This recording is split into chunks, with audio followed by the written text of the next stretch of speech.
అందరికీ నమస్కారం. Welcome to Telugu wallet. Bollywood hero Saif Ali Khan పై కత్తితో దాడి జరిగింది. ఈ ఘటనలో తీవ్రంగా గాయపడిన అతనిని కుటుంబ సభ్యులు వెంటనే ముంబైలోని లీలావతి ఆసుపత్రిలో చేర్చారు. ప్రస్తుతం సైఫ్ కు చికిత్స అందిస్తున్నారు వైద్యులు. అయితే ముంబై బాంద్రాలో సైఫ్ ఇంట్లోకి ఒక దొంగ చొరపడ్డట్టుగా సమాచారం అయితే ఉంది. అదే సమయంలో అతడిని సైఫ్ అడ్డగించడంతో అతడిపై దొంగ దాడికి పాల్పడ్డాడని, దీంతో అతడికి తీవ్ర గాయాలైనట్లుగా తెల్లవారుజామున 3 గంటలకు ఈ ఘటన జరిగినట్లుగా సమాచారం ఉంది.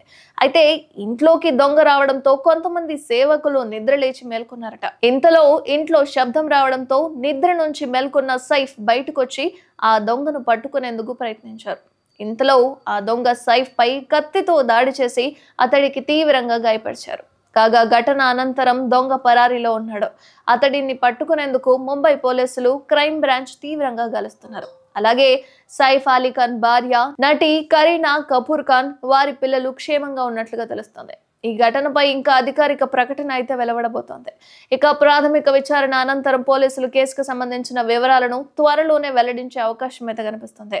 ఇంటి చుట్టూ అమర్చిన సీసీటీవీ ఫుటేజ్లను పరిశీలిస్తున్నట్లుగా పోలీసులు తెలిపారు. బాలీవుడ్ ఇండస్ట్రీలో టాప్ హీరోలలో సైఫ్ అలీ ఖాన్ కూడా ఒకరు. ఎన్నో సూపర్ హిట్ చిత్రాల్లో నటించి మంచి గుర్తింపు తెచ్చుకున్న సైఫ్ ఇప్పుడు విలన్ గా కొత్త అవతారం ఎత్తాడు. Director Om Raut, young rebel star Prabhas combination లో వచ్చిన ఆదిపురుష్ సినిమాలో రావణుడి పాత్రలో నటించారు సైఫ్ అలీ ఖాన్. ఈ సినిమాతోనే సౌత్ ఆడియన్స్ ముందుకొచ్చారు.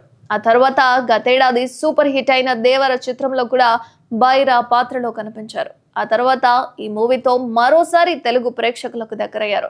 ఇప్పుడిప్పుడే చేతి నిండా సినిమాలతో బిజీగా ఉన్న సైఫ్ కు ఈ విధంగా జరగడం అభిమానుల్లో ఆందోళన కలిగిస్తోంది.